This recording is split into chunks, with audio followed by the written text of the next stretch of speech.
গত 5 আগস্ট শেখ হাসিনা সরকারের পতনের পর একদল পুলিশ সদস্যকে দেখা যায় যে তড়িঘড়ি করে বিমানবন্দরে ঢুকছে তারা। বিমানবন্দরের রানওয়ে ও চারপাশেই দেখা যায় এসব পুলিশ সদস্যরা আনাগোনা। সব ভিডিও সামাজিক যোগাযোগ মাধ্যমে ছড়িয়ে পড়ার পর শুরু হয় আবারও নতুন করে আলোচনা।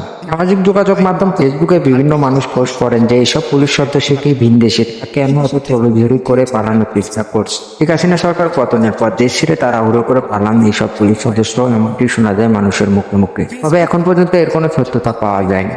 গতকাল অপরাধ ট্রাইব্যুনালের সিদ্দিকুর তাজুল আহমেদের এক বিবৃতিতে উঠে আসছে আবারও ওই পুলিশ সদস্যের পালানোর চিত্র।